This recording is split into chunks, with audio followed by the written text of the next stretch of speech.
दोस्तों हम सभी अपनी लाइफ में अपने लिए बेस्ट सोचते हैं, बेस्ट फैसिलिटी पाना चाहते हैं और सबसे बहुत सारा रिस्पेक्ट भी चाहते हैं। पर क्या ये सारी चीज़ें सबको मिले ये पॉसिबल है? बिल्कुल पॉसिबल है, लेकिन बस इन सब में जो छोटी सी प्रॉब्लम है वो है समय की, क्योंकि हम सभी की लाइफ स्टेबल नहीं है, स्थायी नहीं है। इसलिए अगर हम समय का सदुपयोग करेंगे तो हमारी जो ज़िंदगी है वो थोड़ी इजी हो जाएगी। अब देखिए, जिसे सपने देखना अच्छा लगता है उसके लिए रात छोटी पड़ जाती है, तो जिसे सपने पूरे करने हैं उसके लिए दिन छोटे पड़ जाते हैं, और जिसे बहुत सारा रिस्पेक्ट चाहिए उसके लिए परोपकार कम पड़ जाता है, तो किसी ज्ञान अर्जित करना है बहुत सारा तो उसके लिए अध्ययन कम पड़ जाता है। इसीलिए हमेशा याद रखें कि अगर आपको अपने लक्ष्य तक पहुंचना है तो सबसे ज़रूरी है कि टाइम मैनेजमेंट करना आपको आना ही चाहिए, क्योंकि अगर आप समय का सम्मान नहीं करेंगे तो समय भी आपका सम्मान नहीं करेगा। इसी विचार के साथ सुप्रभात धरती धोरारी में आपका बहुत बहुत स्वागत है। मैं हूं आपके साथ राधिका और मैं हूं आपके साथ रवि। दोस्तों, जीवन में सफलता प्राप्त करने के लिए सकारात्मक सोच का होना बहुत आवश्यक है। और दोस्तों, सकारात्मक सोच के साथ साथ अगर हम अपने स्वभाव में भी सकारात्मकता ले आएँ, पॉजिटिव एटीट्यूड ले आएँ, तो हमारी सफलता सुनिश्चित हो जाती है। और दोस्तों, किसी ने क्या खूब कहा है कि जो हमारा ये दुनिया है वो एक दर्पण है, और इस दर्पण के अंदर अगर हम उसको बुरा कहेंगे तो वो हमें बुरा कहेगा, और अगर हम उसको कहेंगे बहुत अच्छा है तो वो भी हमें अच्छा ही कहेगा। और दोस्तों, आज सुप्रभात धरती धुरारी पर एक बहुत ही खास शख्सियत हमारे साथ मौजूद है। वो पेशे से कैंसर रोग विशेषज्ञ है और साथ ही साथ पेंटिंग बहुत अच्छी करती हैं, चित्रकारी बहुत अच्छी करती हैं, साथ ही साथ आप कविताएं भी बहुत अच्छी लिखती हैं, और साथ ही साथ आपको एक राज की बात और बता दूं कि वो गाती भी बहुत अच्छा है। तो आइए मिलकर स्वागत करते हैं हमारी आज की मेहमान कैंसर रोग विशेषज्ञ डॉक्टर निधि पाटनी जी का। नमस्ते डॉक्टर साहब, बहुत बहुत स्वागत आपका सुप्रभात धरती धुरारी के इस मंच पर। और मैम, जैसे कि सुबह का समय है और जो सुबह होता है वो बहुत ही, अगर हमें अच्छा पूरे दिन को खूबसूरत बनाना है तो सुबह की जो शुरुआत हमारी होती है उसे बहुत अच्छे से बनाना चाहिए। और जैसा कि मैंने कहा कि टाइम मैनेजमेंट बहुत ज़रूरी है और उसकी शुरुआत जो होती है सुबह से ही होती है। तो किस तरीके से आप एनर्जी के साथ अपने सुबह की शुरुआत करती हैं? मुझे जल्दी उठना पसंद है और कोशिश करती हूँ कि ब्रह्म मुहूर्त में ही उठ जाऊँ, क्योंकि मैंने ऐसा पढ़ा है, ऐसा सुना है कि अगर उस समय कोई भी कार्य किया जाए तो उसका जो फल है वो बेहतर होता है। और सुबह उठते ही मैं सबसे पहले अपनी माँ की तस्वीर के आगे हाथ जोड़ती हूँ। मैंने उनको मैं जब 26 साल की थी तभी खो दिया था, तो मेरी दिन की शुरुआत उनको नमन करने से होती है। जी, यानी कि आपकी माँ जो है वो आपके लिए प्रेरणा स्वरूप रही है। जी, और आप बहुत ज्यादा, बहुत ज्यादा आदर से उनको सुबह याद करते हैं। ये एक बड़ी अच्छी बात है। जी। और दोस्तों, अगर आप अपने विचार हमारे साथ शेयर करना चाहते हैं इस मंच के माध्यम से तो आप हमें फ़ोन कर सकते हैं। हमारे फ़ोन नंबर है 01412704098 और एक अन्य नंबर है 01412704999। जी, तो मैम अपनी तो सुबह की शुरुआत तो हमें बताई, साथ ही अगर हम बात करिए जिंदगी की शुरुआत की, जिसे हम कहते हैं बचपन, जो हमारा बहुत ही खूबसूरत होता है। बिल्कुल। मैम अपने बचपन के बारे में आप बताएं।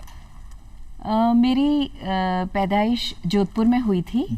मेरे नाना चांदमल जी लोढ़ा साहब chief justice Rajasthan high court थे, और जोधपुर में मेरी हर गर्मी की छुट्टियां बीती। कज़न्स के साथ हम काफ़ी सारे बच्चे इकट्ठे हो जाते थे, बड़ा सा बंगला होता था, खूब भाग दौड़, खेल कूद, अमरूदों के पेड़ों पे चढ़ना, पेड़ों पे पकड़म पकड़ाई खेलना, ये सब बचपन में चला करता था।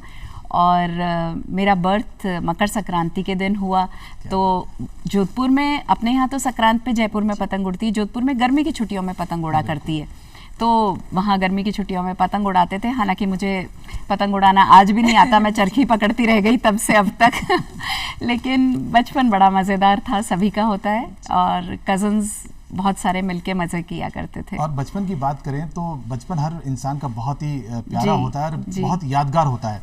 तो बचपन के जो उस जमाने के खेल थे, तो कहीं न कहीं आज के ज़माने से अगर हम बात करें तो कहीं न कहीं वो खेल खत्म होते हैं। बिल्कुल, आजकल बच्चे किसी न किसी स्क्रीन के आगे ही दिखते हैं, लेकिन उस समय स्क्रीन तो होती नहीं थी। स्क्रीन भी हम खुद ही बनाते थे, खुद ही नाटक खेला करते थे। और आउटडोर गेम्स बहुत खेला करते थे। शाम पड़े जो निकलते थे, मतलब कोशिश ये रहती थी कि जल्दी से जल्दी नज़र बचा के भरी धूप में भी निकल जाएं, और ये इंस्ट्रक्शंस होते थे कि भाई रात होने तक वापस घर आ जाया करो। तो उस समय ही घर में घुसते थे और पूरी कोशिश रहती थी उसमें लंगड़ी टांग, विष अमृत, पहल दूज, रस्सी कूदना, सितोलिया और चेन चेन छुट्टा, ये गेम्स हुआ करते थे। और मतलब इससे बहुत स्ट्रांग बॉन्डिंग हुआ करती थी, शेयर करना आता था, टीम स्पिरिट आता था, जो अब बच्चे थोड़ा सॉलिट्यूड में रह के उस चीज को, बिल्कुल शारीरिक मानसिक दोनों एक, अभी बच्चे अकेले ज्यादा रहने लगे हैं, तो वो थोड़ा सा वर्चुअल फ्रेंड्स ज्यादा होने लगे रियल के बजाय। जी। और बात करें आपकी पढ़ाई लिखाई की, तो आपकी जो प्रारंभिक शिक्षा है वो कहाँ हुई, और साथ ही साथ आप डॉक्टर हैं तो मेडिकल की जो आपकी शिक्षा वो कहाँ हुई? जी, मेरी ज़्यादातर स्कूलिंग जो थी वो सेंट एंजला सोफिया जयपुर में हुई थी। मैं 4th स्टैंडर्ड से उस स्कूल में थी। और एक आपको बात बताना चाहूँगी मैं कि मतलब मुझे बहुत ही हैरानी और एक आश्चर्यचकित मेरे लिए वो फ़ोन कॉल था जब मुझे मेरी अभी की प्रिंसिपल ने कॉल किया। और मैं ऑब्वियसली उनको नाम से नहीं जानती थी, प्रिंसिपल्स चेंज होते रहते हैं। तो उनका फ़ोन आया और उन्होंने पूछा मुझसे कि तुम 26 जनवरी के दिन क्या कर रहे हो। तो मैंने कहा मैडम हम लोग के हॉस्पिटल में झंडारोहण होता है। बोले इस बार क्या तुम स्कूल में आके झंडारोहण करना पसंद करोगी? मैं आपको बता नहीं सकती, वो एक ऐसा मोमेंट था कि मतलब we can cherish it, we do cherish such moments for the rest of our lives, कि आप अपने स्कूल में जहाँ से आपने एजुकेशन लिया वो आपको इनवाइट कर रहा है झंडारोहण करने के लिए। बहुत ही सुखद वो मोमेंट्स थे मेरे लिए। जी, तो मैम बचपन में हम बात करें तो बचपन में जब बच्चों को हम देखते हैं तो कभी वो टीचर बन जाते हैं और टीचर बन के खेलते हैं, बच्चों को समझाते हैं, या फिर डॉक्टर बन जाते हैं और लोगों को मरीज समझ कर सामने जो टॉयज वगैरह उनको रखते हैं उस तरीके से ट्रीट करते हैं। तो मैम कहाँ आपका जो रुझान था बचपन से वो डॉक्टर की तरफ था? आपको लगता था कि नहीं अब मेरे को डॉक्टर ही बनना है? जी, असल में ऐसा था कि मेरे दोनों परिवारों में, ननिहाल और ददियाल में, कोई डॉक्टर नहीं था।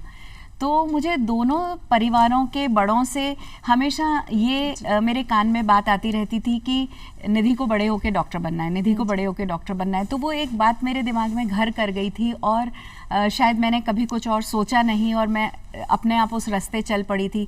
मेरे पेरेंट्स दोनों कहा करते थे कि बहुत ही नोबल प्रोफेशन है और गर्ल्स के लिए बहुत ही अच्छा प्रोफेशन है, इसमें ही जाना है तुमको और इसी में। और धीरे धीरे मतलब मेरा साइंस की तरफ झुकाव बढ़ता गया और मैं यहाँ आ गई। तो किस तरह से मेडिकल कॉलेज की यात्रा की शुरुआत हुई उसके बारे में बताएं। मेरा medical college SMS hospital medical college था और वहाँ एडमिशन हुआ तो नेचुरली पेरेंट्स का, सारे दोस्तों का, घर वालों का बड़ा खुशी का माहौल था। और हम बड़े सहमे सहमे से, डरे डरे से पहले दिन कॉलेज में घुसे थे। रैगिंग की एक अलग ड्रेस हुआ करती है, आज भी होती है, और बड़ी फ़नी वो ड्रेसेस हुआ करती थी। बालों में रिबन और ऐसे गूंथ के चोटी बनाना और खूब सारा ऑयल लगा के, और बिल्कुल जो उस समय जो भी फैशन चल रहा होता है उससे बिल्कुल डायगनली ऑपोजिट कपड़े रैगिंग में पहनाए जाते हैं। तो बड़े सहमे सहमे से घुसे थे। और लेकिन उन सबके साथ सीनियर्स का जो प्यार मिलता है वो बहुत अहम होता है। तो वो सीनियर्स आपको पूरा मतलब एक तरह से आपके वहाँ वो मार्गदर्शक होते हैं और वो आपकी उंगली पकड़ के लिटरली आपको आगे ले जाते हैं। और एक अलग माहौल जो आप स्कूल से सीधा जब कॉलेज में आते हैं तब जो मिलता है वो उन्हीं के सहारे कटता है और उन्हीं के सानिध्य में कटता है। जी, तो मैम क्या वो खास यादें रही, क्योंकि इतने साल मैं जब दोस्तों के साथ बिताया आपने तो थोड़ी मस्ती, पढ़ाई तो अपनी तरफ होती है लेकिन मस्ती भी बहुत होती है। बिल्कुल। तो क्या वो मस्ती रही, क्या वो यादें रही, वो आप बताएं। यादें तो पढ़ाई से लेके, लाइब्रेरी की सीढ़ियों से लेके, कैंटीन के गलियारों से लेके मैं आपको जितनी बताऊं कम है। लेकिन एक दो वाक़ये थे जो एक बार हम लोग एक मूवी आई थी दिल, वो देखने का प्लान बना और उस दिन कॉलेज बंक करने का प्लान बना। तो बंक करने का ये था कि कुछ लोग तो नीचे साइकिल स्टैंड पे वेट कर रहे थे और कुछ लोग बदकिस्मती से प्रैक्टिकल में थे। तो प्रैक्टिकल वाले लोगों को नीचे पहुंचना था साइकिल स्टैंड पे। तो हम लोग ऐसे क्रॉल करते हुए पीछे के दरवाजे से निकल के और भागने की कोशिश में थे। हम लोग क्रॉल करते हुए जब बाहर पहुंचे तो देखते हैं तो साड़ी में एक महिला हमारे आगे खड़ी हुई है। हमने ऐसे करके ऊपर देखा तो वो उस डिपार्टमेंट की हेड ऑफ द डिपार्टमेंट थी। Oh my God. हमें समझ में नहीं आया कि हम मतलब खड़े हों या क्रॉली किए हुए रहें या मतलब फिर जो कुछ हुआ वो तो मतलब हमें तो डर लगा कि शायद हमें फेल कर दिया जाएगा उस सेमेस्टर में, लेकिन उन मैडम के लड़के खुद हमारे साथ थे तो बच गए हम। चलिए मैडम, जब ये बात चली है सारी कि आप वहाँ पर गए और आपको डर लगा, लेकिन आज गानों का हमने शुरू में बता दिया था कि आप गाती बहुत अच्छा है, और लेकिन उससे गाना हम सुनेंगे, लेकिन उससे पहले बेंगलोर से हमारे पास एक फ़ोन है जी, उनसे हम बात करते हैं। हेलो हेलो हेलो, शायद संपर्क नहीं हो पा रहा है। हम बात कर रहे थे आपसे गाने की, जैसे ही दोबारा हमारा कॉल आता है तो हम बात करते हैं। तो कोई एक खास गाना उस समय का जो आपने सुनाया कैंटीन में बैठ के अपने दोस्तों को, वो जो बताएं। आपका फेवरेट सबसे और फेवरेट अक्सर आप गाना। गुनगुनाती हो कॉलेज में। मौसम बड़ा खराब है, गला भी खराब है, लेकिन कोशिश करती हूँ।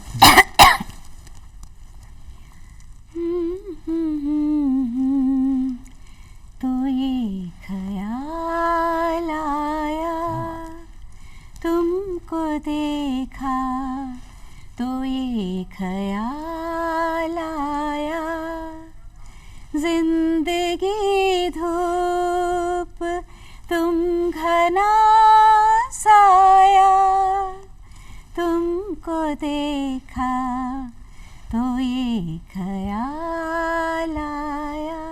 क्या बात है, बहुत खूब। और अब बेंगलोर से फोन है हमारे साथ और उनसे बात करते हैं। हेलो हेलो, हाँ जी, कौन बोल रहे हैं? मैं पीयूषी बोल रही हूँ बैंगलोर से। हेलो हेलो, हाँ जी, कौन बोल रहे हैं? मैं पीयूषी बोल रही हूँ बैंगलोर से। पीयूषी, बहुत बहुत स्वागत आपका सुप्रभात धरती दोहरारी के इस मंच पर। पीयूषी, क्या कहना चाहेंगी आप? आज के प्रोग्राम में हमारे साथ मेहमान के रूप में मौजूद हैं डॉक्टर निधि पाटनी जी, आपकी मम्मा। तो मम्मा तो हमेशा से ही टैलेंटेड रही है जी, और उनका हर तरीके के फील्ड में बहुत योगदान रहा है, भले ही मेडिकल फील्ड में हो, भले ही म्यूजिक के फील्ड में हो, भले ही आर्टिस्टिक या कुकिंग या होम मेकिंग के फील्ड में हो, किसी चीज में आज तक कोई चीज में कसर नहीं छोड़ी है। प्यार करना कभी कम नहीं होता है, और जो बचपन से लेके अभी तक मतलब हम बोले उससे पहले वो समझ जाती है कि हमें किस चीज की जरूरत है, क्या बात है। हमें क्या चाहिए, हम क्या चाहते हैं, हमारे कहने से पहले आगे आगे काम होता है। आप और मम्मा से ज्यादा she is an idol, and mumma से ज्यादा मेरे लिए इस दुनिया में कुछ ज्यादा मायने नहीं रखता, और मैं बहुत प्राउड फील करती हूँ जब मैं उनको देखती हूँ, जब मैं उन्हें अभी भी इस उम्र में भी वो सीखना नहीं बंद करती है। उनको जितना वो जहाँ से सीखना चाहती है वहाँ से सीखना चाहती है, और उनके अंदर बहुत ज्यादा मतलब आज भी कि कोई चीज नहीं है, टचवुड कोई चीज नहीं है जिस चीज से वो रुकती है। क्या बात है। आप क्या कहना चाहेंगे इस पर? देखिए, आपकी बेटी ने आपके बारे में बहुत सारी बातें बता दी। जी, ये मेरी छोटी बेटी है और ये हमारी घर की रौनक है, इतनी चुलबुली है कि मतलब ये मेरे लिए कह रही है कि माँ होने के कारण मैं इनके मन की बात जान लेती हूँ। मैं कह रही हूँ ऐसे बच्चे बहुत कम होते होंगे जो अपने माँ की बात जान लेते हैं। ये उन बच्चों में से एक है जो मेरे एक्सप्रेशन देख के, और आज नहीं, अब तो ये बड़ी है, जब मैं ये गोदी में लेने लायक होती थी और इसको समझ में आ जाता था कि अब आगे हम लोग क्या चाह रहे हैं, अकॉर्डिंगली ये वो काम करती थी। चलिए पीयूषी, आपकी मम्मा भी आपकी तारीफ कर रहे हैं कि आप भी मम्मा की बातों को बड़े अच्छे से समझ जाती हैं। और पीयूषी, आप बेंगलोर से बोल रही हैं, कैसा है वहाँ का मौसम अभी? जी, यहाँ तो बहुत गर्मी है। बहुत गर्मी है, लेकिन अब धीरे धीरे गर्मी यहाँ भी सुबह की शुरुआत कैसे करती है पीयूषी आप अपनी? मेरी सुबह की शुरुआत ऑफिस जाने से होती है। तो अभी मैं बस मतलब आगे आने वाले 15-20 मिनट में ऑफिस के लिए निकलने वाली है। के लिए निकलना है। चलिए पीयूषी, आप हमसे जुड़ी और हमसे बातचीत की, इसके लिए आपका बहुत बहुत धन्यवाद। धन्यवाद। वो प्रोडक्ट डिज़ाइन कर रही है, अभी इंटर्नशिप चल रही है उसकी बैंगलोर में। उसने पूना से किया है, शुरू से काफ़ी क्रिएटिव रही है, तो उसने अपने मर्जी से ये फील्ड चुना और हमें इसकी बहुत खुशी है। थोड़ा सा मेरा आर्ट की तरफ भी रुझान था, तो मुझे बहुत अच्छा लगा जब वो उसमें आगे बढ़ी। जी, और मैम आपने जो भी गाना सुनाया बहुत ही अच्छा आपने गाना सुना, आपकी जो सुर है वो बहुत अच्छी, जो आपकी आवाज़ है वो बहुत अच्छी लगी, दिल को छुई, बहुत अच्छा आपको लगा।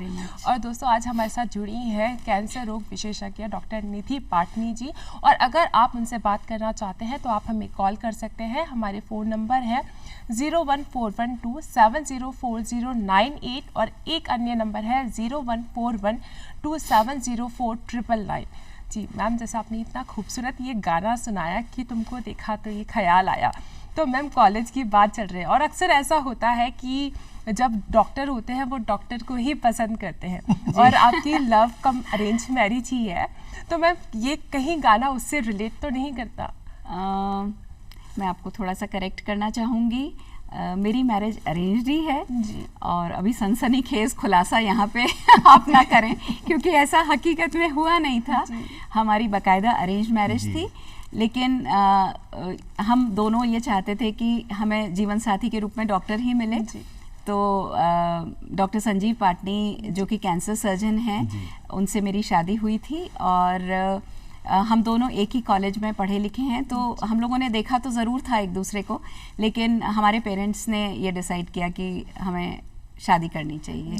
चलिए मैडम, आपके सब्जेक्ट मैटर पे हम बात करेंगे, लेकिन आप कविताएं भी बहुत अच्छी लिखती हैं जी। तो हम चाहते हैं कि हमारी सुबह की जो शुरुआत है वो एक बहुत प्यारी सी खूबसूरत कविता के साथ हो जाए। जी, मैं कुछ आज की जो लाइफस्टाइल है उसके बारे में कुछ कहना चाहूँगी। और जैसा कि राधिका जी ने भी कहा था कि हमको टाइम मैनेजमेंट और उसके बारे में, और आजकल क्योंकि टाइम का हमारे पास कंस्ट्रेंट हमेशा रहता है, तो रिलेशनशिप भी थोड़ी सी खिंची खिंची कहीं हो जाती है। हम चाहते भी हैं तो हम जुड़ नहीं पाते और लाइफ हमारी थोड़ी सी इस कारण कॉम्प्लिकेट हो गई है। तो ये एक पोएम मैंने लिखी है जिसका नाम है ज़िंदगी की प्रोग्रामिंग। काश कि कुछ लम्हे कॉपी पेस्ट व सेव कर पाते, हम सारी खुशियों को डाउनलोड कर पाते, सारे गमों को डिलीट कर पाते, आने वाले अनजाने पलों को गूगल कर जान पाते, जीपीआरएस से अपनी अपनी मंजिल पाते, अपनों की झोली स्माइलीज से भर देते, परायों से भी हाई फाइव कर लेते, द्वेष ईर्ष्या व गुस्से को ट्रैश कर पाते। प्रोग्रामिंग कंप्यूटर की हो या जिंदगी की, संभव है इतनी मुश्किल नहीं है, क्योंकि यह सब कमांड देने वाले हम स्वयं ही तो हैं। यही है जिंदगी की प्रोग्रामिंग।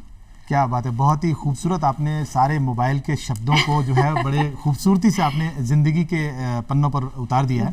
और मैडम बात करें कैंसर की, आप कैंसर रोग विशेषज्ञ हैं, तो जब आपके पास पेशेंट आते हैं तो अब तक आपने आपके जो 20 साल 21 साल का जो आपका करियर रहा है, कितने लोगों को आप एडवाइस कर चुकी, कितने लोगों को आप उपचारित कर चुकी हैं? रफली 20-22 हज़ार लोगों को हम ट्रीट कर चुके हैं। गत 21 वर्षों में मैं ट्रीट कर चुकी हूँ और मैं रेडिएशन की एक्सपर्ट हूँ। कैंसर में 3 विधाएं होती हैं, सर्जरी, कीमोथेरेपी और रेडिएशन, और तीनों का मिला जुला ट्रीटमेंट पेशेंट के लिए निर्धारित करना होता है, जिसमें कि पेशेंट को कम से कम साइड इफ़ेक्ट हो और ज़्यादा से ज़्यादा फ़ायदा मिले और उनकी प्रॉब्लम्स, उनकी जो सफरिंग्स हैं वो कम हो और कैंसर जड़ से मिट सके। यही उद्देश्य रहता है ट्रीटमेंट का। और रेडिएशन का बहुत अहम रोल रहता है कैंसर के ट्रीटमेंट में। इसमें बहुत तेज़ किस्म की एक्सरेज होती हैं जिससे ट्रीट किया जाता है। करते वक्त दर्द नहीं होता है और रेडिएशन कैंसर के ट्रीटमेंट का एक अभिन्न हिस्सा है। लगभग 80% लोगों को रेडिएशन अपनी कैंसर डायग्नोसिस की होने के बाद लेना पड़ता है। तो काफ़ी इम्पोर्टेंट रोल है रेडिएशन का कैंसर के मैनेजमेंट में। तो किस तरह की जीवन शैली होनी चाहिए जिससे कि इस तरह की चीज़ें कम हो जीवन में? बहुत कुछ हमारे अपने हाथ में है कि हम कंट्रोल कर सकें कैंसर की बीमारी को, उससे हम दूर रह सकें। हमारी लाइफस्टाइल जो पुरानी थी वो बेहतर थी। जो नई ज़िंदगी है, जो नया हमारा लाइफस्टाइल है, उसमें सबसे बड़ा फैक्टर है स्ट्रेस, और स्ट्रेस इम्यूनिटी को कम करता है और इम्यूनिटी जब कम होती है तो कैंसर आसानी से घर कर पाता है। मैडम इस बात को कंटिन्यू करेंगे, लेकिन एक फ़ोन कॉल हमारे पास और आ गया है।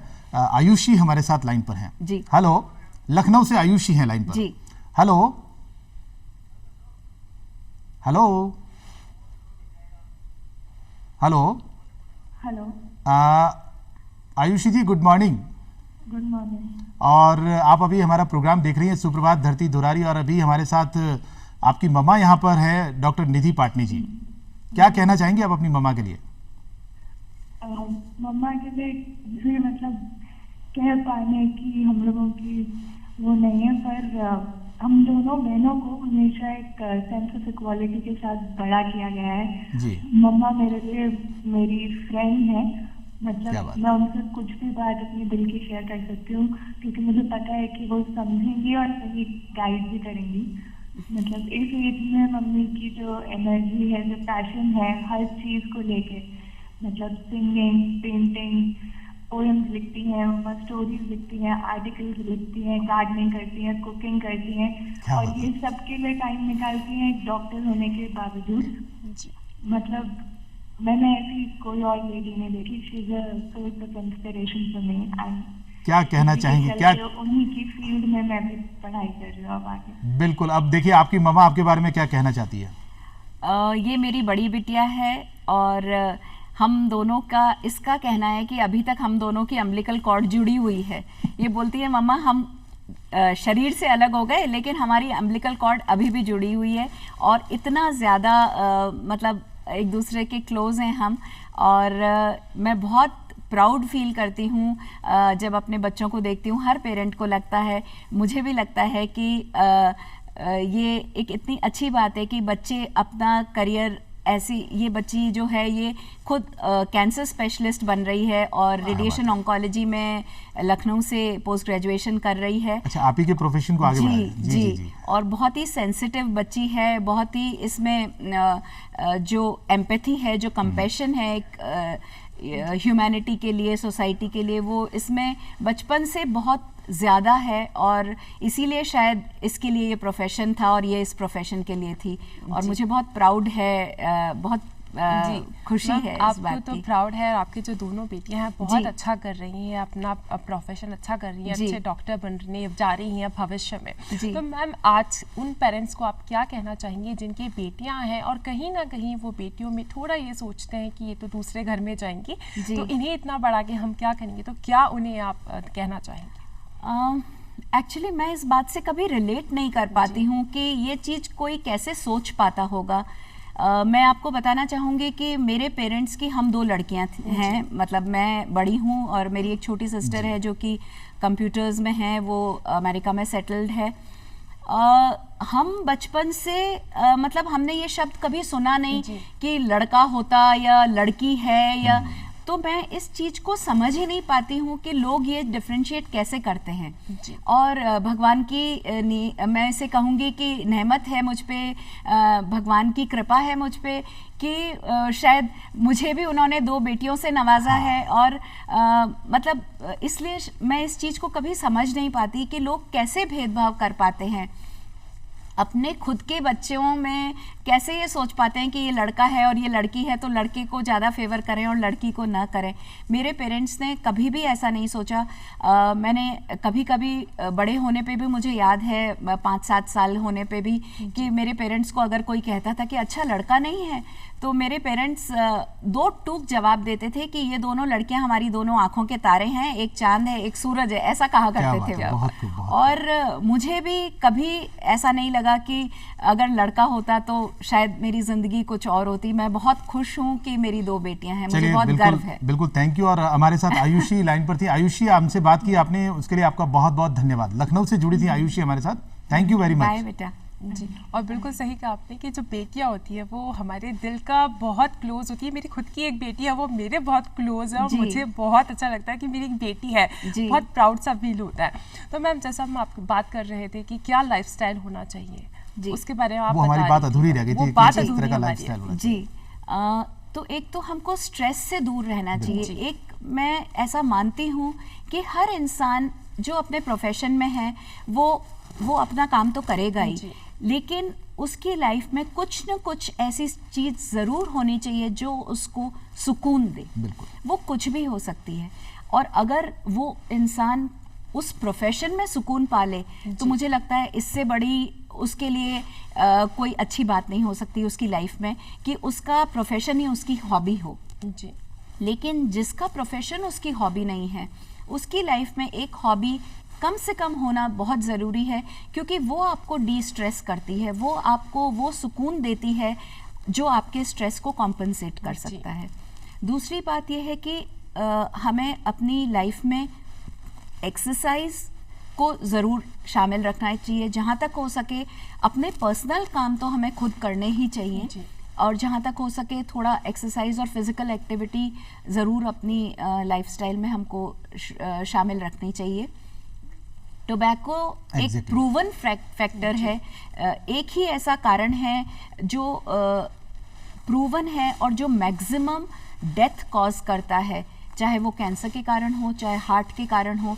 टोबैको एक ऐसी चीज़ है, मैं कहना चाहूँगी हमारे दर्शकों से, जो बॉडी के किसी भी अंग के से अछूता नहीं रहता। कोई भी अंग, पूरी बाल से लेके नख से लेके हर बॉडी के पार्ट पे, यहाँ तक कि अजन्मे बच्चे तक पे उसका दुष्प्रभाव होता है। तो तंबाकू से दूर रहना बहुत ज़रूरी है। और ख़ास तौर से मैं जो लोग गुटखा खाते हैं उनको कहना चाहूँगी कि मैं ये नहीं कह रही कि स्मोकिंग अच्छी बात है, स्मोकिंग भी बहुत बुरी बात है, लेकिन धीरे धीरे लोग स्मोकिंग से गुटखे की तरफ जा रहे हैं, जो कि बहुत ही ज़्यादा घातक है। और बहुत यंग एज में हम देखते हैं कि लोग जबड़े का या गाल का या जीभ का कैंसर लेके हमारे पास अब आते हैं। और मैडम स्मोकिंग तो जितना पीने वाले के लिए नुकसानदायक है, उतना ही जो उसके साथ बैठा है उसके लिए भी बहुत नुकसानदायक है। बहुत नुकसानदायक है। जिनके हस्बैंड्स या जिनके को-वर्कर्स स्मोक करते हैं, उन लेडीज को भी ये प्रॉब्लम होती है। बिल्कुल। तो मैम कहीं ना कहीं ये प्रॉब्लम तो है ही, साथ ही जो लोग स्मोकिंग नहीं करते या जो लोग तंबाकू नहीं खाते, उन्हें भी कैंसर की प्रॉब्लम हो जाती है, और ये बहुत ज़्यादा लेट जाकर उनको पता चलती है कई बार। तो उनका जो ट्रीटमेंट है वो भी बहुत मुश्किल हो जाता है। बिल्कुल। तो मैम क्या इसके लक्षण होते हैं और किस तरीके से हम सावधानियां बरत सकते हैं? आप सही कह रहे हैं। इंडिया में जो स्टैटिस्टिक्स है उसके हिसाब से करीब 60% लोग जो होते हैं वो 3rd या 4th स्टेज में हमारे पास आते हैं, और वही चीज़ हम यहाँ पे हमारे हॉस्पिटल में भी देखते हैं। तो ये एक बहुत ही मतलब उस समय क्या हो जाता है कि ट्रीटमेंट तो करते हैं और खर्चा भी होता है पेशेंट का, लेकिन उतना फ़ायदा नहीं मिल पाता। लेकिन अगर अर्ली स्टेज में ट्रीटमेंट होता है तो खर्चा भी कम आता है, फ़ायदा भी ज़्यादा होता है, साइड इफ़ेक्ट्स भी कम होते हैं। लेकिन उसके लिए ज़रूरी है सबसे पहले कि हम उसको डायग्नोज अर्ली कर पाएँ, और जब डायग्नोज अर्ली हो जाए बीमारी तो उसका ट्रीटमेंट जल्दी शुरू करें और पूरा ट्रीटमेंट लें। ये बहुत ज़रूरी है। और रेगुलर फॉलोअप, तो रेगुलर, ऐसा नहीं कि ठीक हो गया तो अब हमको डॉक्टर को दिखाने की ज़रूरत नहीं है। इसमें जो कॉमन लक्षण है वो मैं एक बार आपको बताना चाहूँगी और दर्शकों को भी बताना चाहूँगी। कॉमन जो सिम्टम्स हैं वो हैं कि शरीर में कहीं भी रिसेंटली कोई अगर गांठ या छाला या घाव महसूस हो जो भरे नहीं लंबे समय तक, या किसी भी जो बॉडी के ऑरिफिस हैं, जो बॉडी के छिद्र हैं, उनमें से अननेचुरल ब्लीडिंग होना, उसको अलर्ट रहना चाहिए हमको।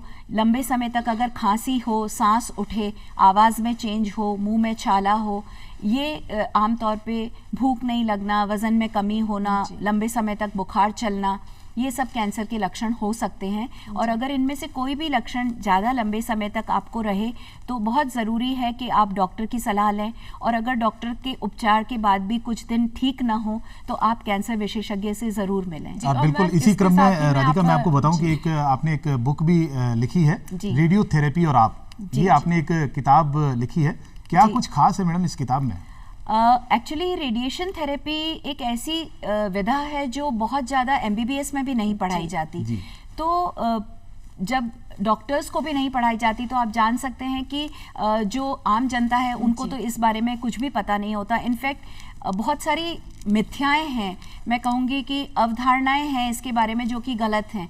तो और बहुत पेशेंट डरते हैं कि रेडिएशन कराने से हमें पता नहीं क्या हो जाएगा, और उनके मन में बहुत सारी भ्रांतियाँ, बहुत सारे क्वेश्चंस रहते हैं जब वो पेशेंट मेरे पास आते हैं। और ये ट्रीटमेंट लगभग 1 से 1.5 महीने चलता है, तो अटेंडेंट्स भी चेंज होते रहते हैं पेशेंट के साथ जो आते हैं। तो बहुत ज़रूरी है कि उनके हाथ में एक ऐसी चीज़ हो जिसको वो बार बार पढ़ सकें और समझ सकें कि उनका ट्रीटमेंट कैसा हो रहा है और वो क्या एक्सपेक्ट करते हैं इस ट्रीटमेंट के दौरान। वो सब कुछ इसमें फोन कॉल हमारे पास है, बात करते हैं उनसे। हेलो हेलो हाँ जी, कौन बोल रहे हैं? हेलो, शायद मुझे लगता है जी। हेलो हेलो हेलो, कौन सा बोल रहे हैं?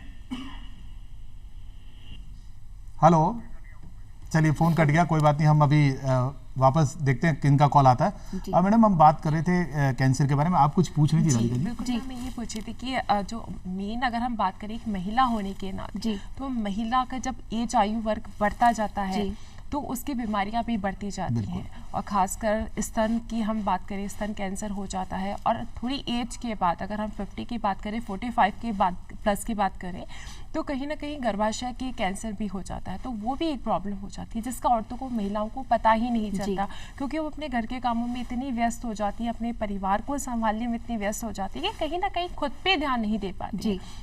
तो मैम, किस तरीके से वो सावधानियाँ रख सकती है, उनको क्या करना चाहिए, उसके बारे में आप बताएं।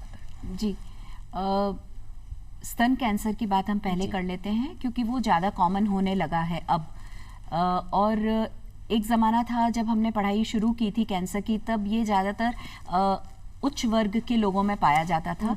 लेकिन अब हम देख रहे हैं कि रूरल एरिया से जो फार्मर्स हैं, उनकी वाइफ्स को कैंसर होने लगा ब्रेस्ट का, जो कि बहुत ही अनयूजुअल है। तो स्तन कैंसर का लक्षण सबसे कॉमन जो होता है वो स्तन में गांठ का महसूस होना होता है। और अगर कोई नई गांठ है जो नई आपको महसूस हो रही है, तो आपको डॉक्टरी सलाह लेनी चाहिए। अगर बहुत सालों से कोई गांठ पड़ी है तो वो ज़रूरी नहीं है कि कैंसर की हो। और सबसे ज़रूरी बात जो मैं दर्शकों को बताना चाहूँगी कि हमारे पास अक्सर पेशेंट्स आते हैं और ये कहते हैं कि गांठ तो थी, महसूस भी हो रही थी, पर हमने दिखाया इसलिए नहीं क्योंकि इसमें दर्द नहीं था। ये दर्द नहीं होना सबसे बड़ा दर्द का कारण बन जाता है कैंसर में, क्योंकि इसमें दर्द बहुत लेट स्टेज में आता है। तो दर्द न होने वाली गांठ और भी ज़्यादा चिंताजनक है। अगर स्तन में कोई भी ऐसी गांठ महसूस हो रही है जिसमें दर्द नहीं हो रहा और वो नई महसूस हो रही है, रिसेंटली आपको पता लगी है, तो ज़रूर आप डॉक्टर से कंसल्ट करें। और गर्भाशय के कैंसर के लिए उसमें ज़्यादातर या तो पीरियड्स के बीच में ब्लीडिंग होती है या कांटेक्ट के बाद ब्लीडिंग होती है, और कभी कभी लंबे समय तक डिस्चार्ज होता है वेजाइना से, जो फाउल स्मेलिंग होता है, बदबूदार पानी का जाना होता है। तो ये कैंसर का कारण हो सकता है, गर्भाशय के मुंह का, जो कि ज़्यादा कॉमन है। और इसका वैक्सीन भी आने लगा है, जो कि लेडी जब तक सेक्सुअली एक्टिव नहीं होती उसके पहले अगर लगाया जाए तो फ़ायदा रहता है इस वैक्सीन का। 13 वर्ष की उम्र से लेके और शादी के पहले तक ये वैक्सीन लगा लेने से इस कैंसर से कुछ हद तक बचाव हो सकता है। और पेप्समियर नाम की एक जांच है जो साल में एक बार हर महिला को करानी चाहिए जो सेक्सुअली एक्टिव हो जाती है। और स्तन कैंसर से बचाव के लिए हर महिला को 45 वर्ष की उम्र के बाद साल में एक बार मैमोग्राम कराना चाहिए, और ब्रेस्ट सेल्फ एग्जामिनेशन हर महीने करना चाहिए। वो किसी भी गायनेकोलॉजिस्ट से या कैंसर स्पेशलिस्ट से सीखा जा सकता है। चलिए, ये तो बहुत सारी आपने ज्ञानवर्धक जानकारी हमें दी और सभी के लिए बहुत सारी ज्ञानवर्धक बातें रही है। और बात करें आपके एक और फील्ड की, चित्रकारी की, पेंटिंग की, जी, तो उसकी शुरुआत कैसे हुई, कैसे आपको उसका शौक लगा? साइंस के स्टूडेंट होने के कारण हाथ तो ठीक ठाक चल ही जाता है, क्योंकि बहुत सारे जानवरों के और शरीर, ह्यूमन बॉडी के फिगर्स बनाने पड़ते हैं हमें, तो ठीक ठाक सी ड्राइंग तो थी। और जब भी कभी कोई पेंटिंग देखती थी तो बड़ा मन होता था कि मैं भी करूं, लेकिन मुझे इस तरह का टाइम मिल नहीं पा रहा था। 2-4 साल पहले जब दोनों बच्चे अपने अपने करियर के लिए घर से निकल गए और मेरी शाम फ्री होने लगी, मुझे ज़्यादा समय मिलने लगा, तो मुझे लगा कि अब मैं शायद वो काम कर पाऊँ। तो मैंने कोशिश की और ऐसा टीचर मैं ढूंढ रही थी जो मेरे हॉस्पिटल के रूटीन को गड़बड़ ना हो और घर में भी किसी को उसकी वजह से असुविधा नहीं हो। तो फॉर्चुनेटली मुझे एक ऐसे टीचर मिल गए जो संडे की सुबह ब्रह्म मुहूर्त में आके मुझे पेंटिंग सिखाने को तैयार हो गए। और यादव साहब हैं, वो पुष्कर से आते हैं और वो मुझे पेंटिंग सिखाने लगे, और सीखते सीखते मुझे बड़ा मज़ा आने लगा। और मुझे हर बार जब मैं शुरू में ब्रश उठाती थी मुझे लगता था कि मैं अपनी पसंद से चुन लेती थी। सर मुझे ये फ्रीडम देते थे कि आपको जो चीज़ अच्छी लगे, आपके दिल के जो करीब हो वो बनाओ, बनाइए। उसको बनाने में आपको मजा आएगा। तो पहली कौन सी पेंटिंग बनाई आपने? मैंने मुझे नेचर से जितना प्यार है मुझे और किसी भी चीज से नहीं है, तो मैंने पहला चित्र जो बनाया वो फूलों का ही था। तो बड़ा खुशी हुई मुझे वो रंग बिरंगे फूल जब मैंने पेपर पे अपने द्वारा बनाए हुए देखे वाटर कलर से। तो सर मुझे हमेशा कहते थे जो अच्छा लगे वो चुन लो, और मैं चुन लेती थी, फिर मुझे लगता था ये मेरे से कैसे मैडम बनेगा। एक फोन कॉल है हमारे पास, उनसे बात करते हैं। Hello hello. हाँ जी, हाँ जी नमस्कार, कौन बोल रहे हैं साहब? मैं बीकानेर से वरिष्ठ चित्रकार मुरली मनोहर के माथुर बोल रहा हूँ। अरे बहुत बहुत स्वागत मुरली मनोहर माथुर साहब, बहुत बड़े चित्रकार हैं, बीकानेर के बहुत बड़े वरिष्ठ चित्रकार हैं। और मैं आपको बता दूं कि ये 82 साल के हैं और हमने इनका इंटरव्यू सुप्रभात धरती दौरान में भी लिया था। बहुत बहुत स्वागत है सर आपका।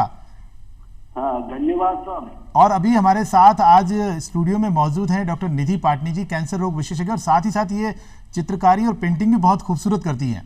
तो क्या कहना चाहेंगे आप? हाँ, पहले तो पाटनी मैडम को बहुत बहुत बधाई के कैंसर पे वो बहुत अच्छा जानकारी दे रही हैं जी। और मैं भी चित्रकारी करता हूँ जी। और ये वाटर कलर और काली स्याही से और वाटर जी कलर से। जी हाँ, और इसमें मिनिएचर टच देता हूँ जी। बहुत खूबसूरत।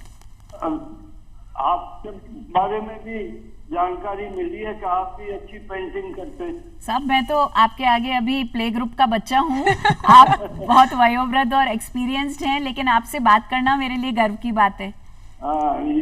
मुझे भी बहुत अच्छा लगता है साहब। अच्छा, यहाँ जो ये इंटरव्यू लेते हैं भेंट करता, उनका भी एक अनोखा ढंग होता बात करने का। जी। और हाँ, और ये रवि जी और राधिका जी जो हैं जी, इनका एक जोड़ी बहुत ही बढ़िया है। Thank you sir. बहुत बढ़िया तालमेल इनका रहता है। जी जी। अच्छा, आज जो आपने जानकारी दी है बहुत ही अच्छी लगी।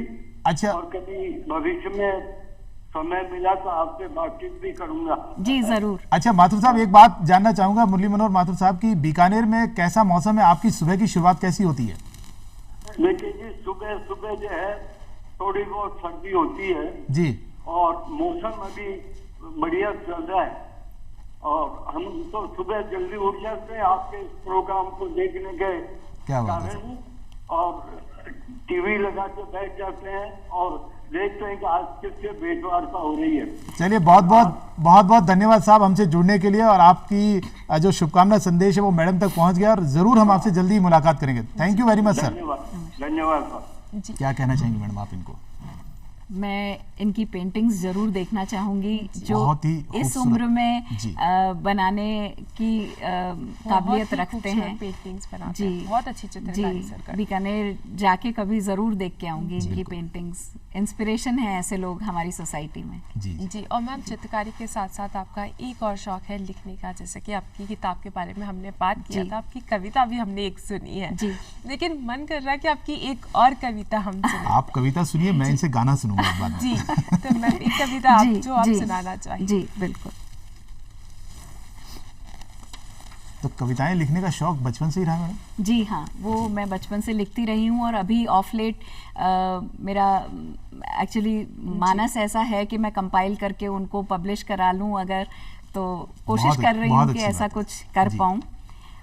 ये पोयम है इच्छा शक्ति पे जी। और इसमें मैंने लिखा है, ओ राहगीर चला चल तू अकेले ही इस जीवन पथ पर, कहीं पगडंडी ऊंची नीची, कहीं सपाट सड़क, कहीं नीम की छांव, कहीं चिलचिलाती धूप, क्या बात। कहीं दृश्यमान मृग मरीचिका, कहीं सूनेपन की चीख, कहीं अथाह मानव समूह का सन्नाटा, गुजरती हुई जैसे तट पर एक नन्ही लहर छोड़ जाती है अपनी पहचान, क्षणिक ही सही लिख जाती है अपना नाम। क्या बात है। महाकाय समुद्र के सीने पर लहर बन अकेले ही तय कर सफर अकेले ही, पर तू कहाँ अकेला है, साथ है तेरे अपनी तेरी अपनी प्रबल इच्छा शक्ति। क्या बात है, बहुत जरूरी है इच्छा शक्ति की। और इच्छा शक्ति की बात है तो राधिका जी की इच्छा पूरी हो गई और अब मेरी इच्छा की बात है। तो मैं चाहूंगा कि एक खूबसूरत सा गाना जो आपके और दिल के करीब हो। और मेरे फेवरेट तो किशोर कुमार है, तो मैं चाहता हूँ कोई किशोरदा का गाना अगर हो जाए तो। मैं आपसे एक गाना शेयर करना चाहती हूँ जो मैंने मेरे कोर्टशिप पीरियड में हस्बैंड को सुनाया था। क्या बात है, उसका तो अंदाज ही अलग होगा। जरूर। मुझे लिरिक्स ज़रा कम ही याद रहते हैं। तो आराधना मूवी का ये गाना है और एस.डी. बर्मन साहब का इसमें संगीत है, किशोर कुमार जी भी इसमें गायक हैं।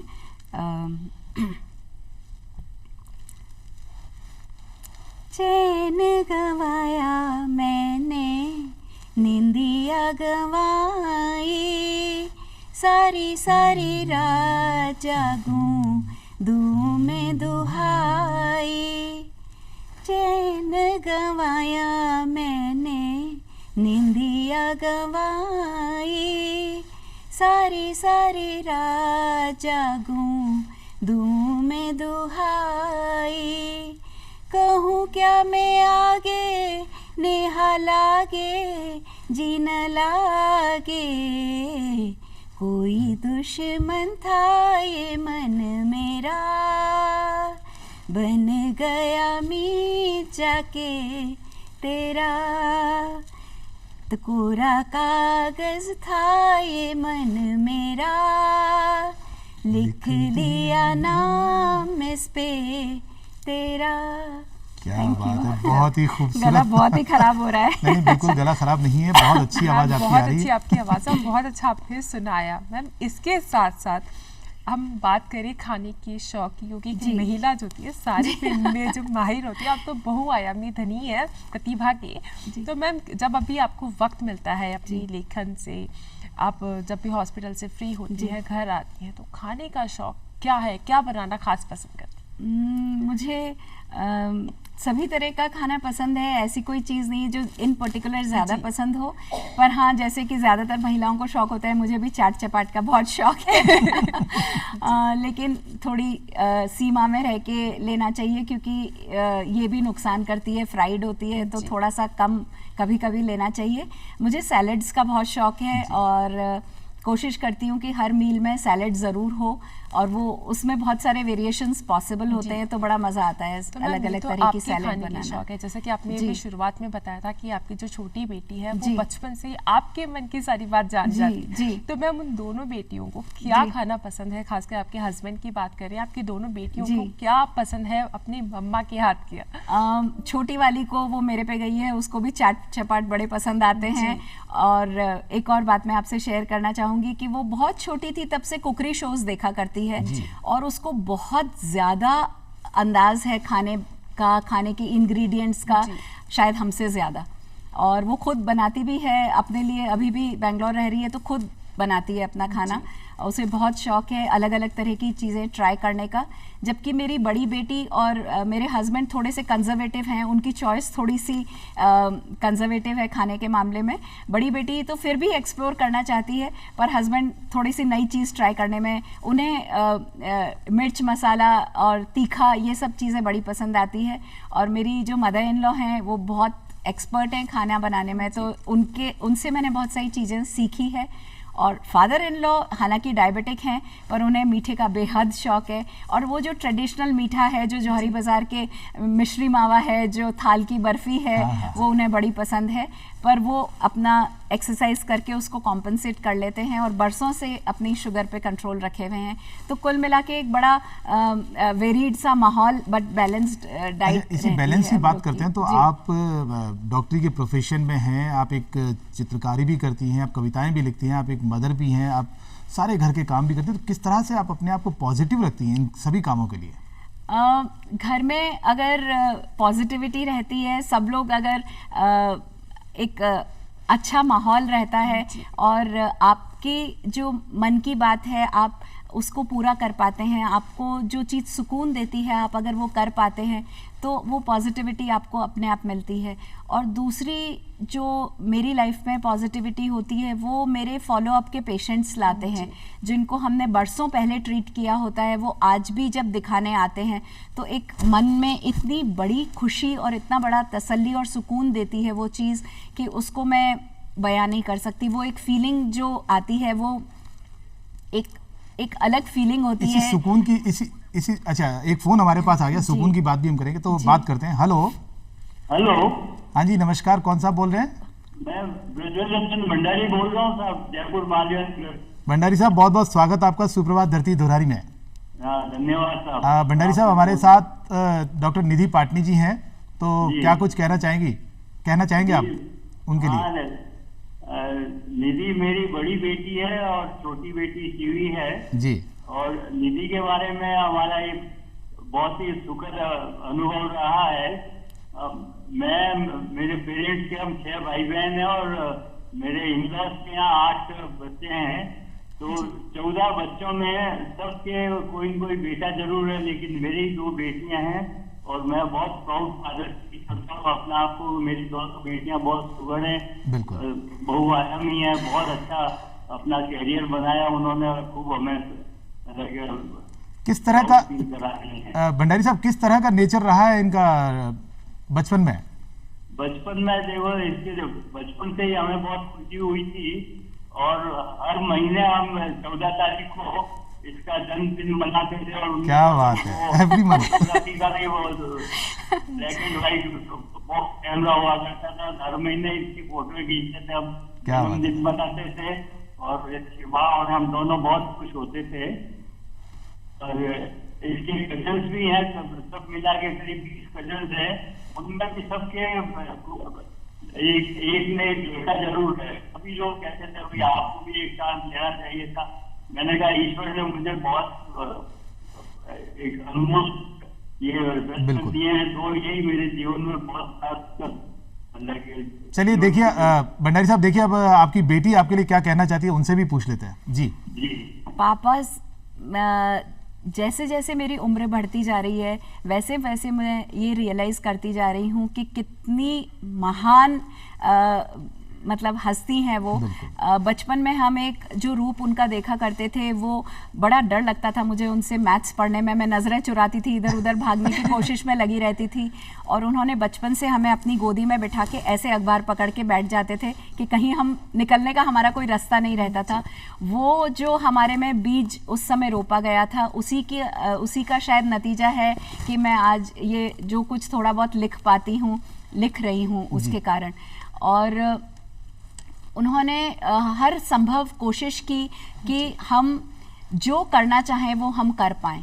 और हमारे ज़िंदगी में सब कुछ बहुत खुशहाल, सब कुछ बहुत अच्छा चल रहा था, लेकिन 1994 हमारी ज़िंदगी में एक प्रलय लेके आया और 96 में वो और उससे बड़ी प्रलय लेके आया जब हमने हमारी माँ को खो दिया जी। तो उस समय हमें ऐसा लगा कि हमारा सब कुछ खत्म हो गया है और अब हम आगे कैसे बढ़ पाएंगे। लेकिन जिस इंसान ने सबसे ज़्यादा खोया वो हमारा सबसे बड़ा सपोर्ट बना, और वो थे मेरे पापा। बिल्कुल। वो मेरी शादी हो चुकी थी, मेरी छोटी सिस्टर उस समय अनमैरिड थी, और मेरी बड़ी बेटी आयुषी जिससे अभी हमने बात की थी वो उस समय मात्र 1 साल की थी। जी। और इतना जिसको कहते हैं कच्चा परिवार था और बिखर गया था उस समय। और पापा ने हम सबको संभाला, और आज भी वो मेरे घर के पास ही उनका घर है और अकेले रहते हैं।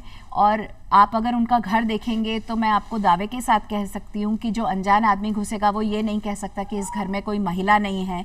आपको एक तिनका भी इधर से उधर या अव्यवस्थित या गंदगी नहीं मिलेगी। और अपना ध्यान रखते हैं वो हमारे लिए सबसे ज़रूरी है, क्योंकि हम दोनों बहनें अपने अपने घरों में रह रहे हैं। अगर पापा अपना ध्यान नहीं रखें तो हम कोई भी काम नहीं कर सकते। यानी कि कुल मिलाकर एक माँ का जो प्यार है वो आपके पिताजी ने आपको दिया। तो भंडारी साहब आप हमसे जुड़े, इसके लिए आपका बहुत बहुत धन्यवाद। Thank you very much. धन्यवाद माथुर साहब और राधिका जी, आपने बात कराई और आपने प्रोग्राम दिया, बहुत थैंक यू। बिल्कुल सर, थैंक यू जी। मैम जैसे कि हमने अभी आपने बात किया, और कहीं ना कहीं जो ज़िंदगी हमारी है वो कहीं आसान हो जाती है अगर हम थोड़ा मुस्कुरा देते हैं जी। और आप मुस्कुराते हुए अपनी ज़िंदगी का स्वागत करती हैं, बिल्कुल हर परेशानी से अपनी मुस्कुराहट के साथ उसका जवाब देती है। तो कहीं ना कहीं ऐसा भी होता है कि जब हम कितनी बड़ी प्रॉब्लम आ जाती है मुस्कुराहट के साथ देते हैं, और शायद इसी का असर आपके पेशेंट्स पे भी पड़ता होगा, उतनी ही मुस्कुराहट से वो ठीक भी हो जाते होंगे। और मैम आपने इतनी सारी हमें ज्ञानवर्धक जानकारियाँ दी, अपनी लाइफ के बारे में इतना अच्छा हमें बताया, कैंसर के बारे में आपने बताया, कविताएँ सुनाई, उसका आपका बहुत बहुत धन्यवाद। Thank you very much. नमस्कार दोस्तों, अब समय हो गया है आपसे विदा लेने का। न्यूज़ रूम से खबरें आपके लिए, लेकिन उससे पहले आनंद लेते हैं लोकगीत का। धन्यवाद।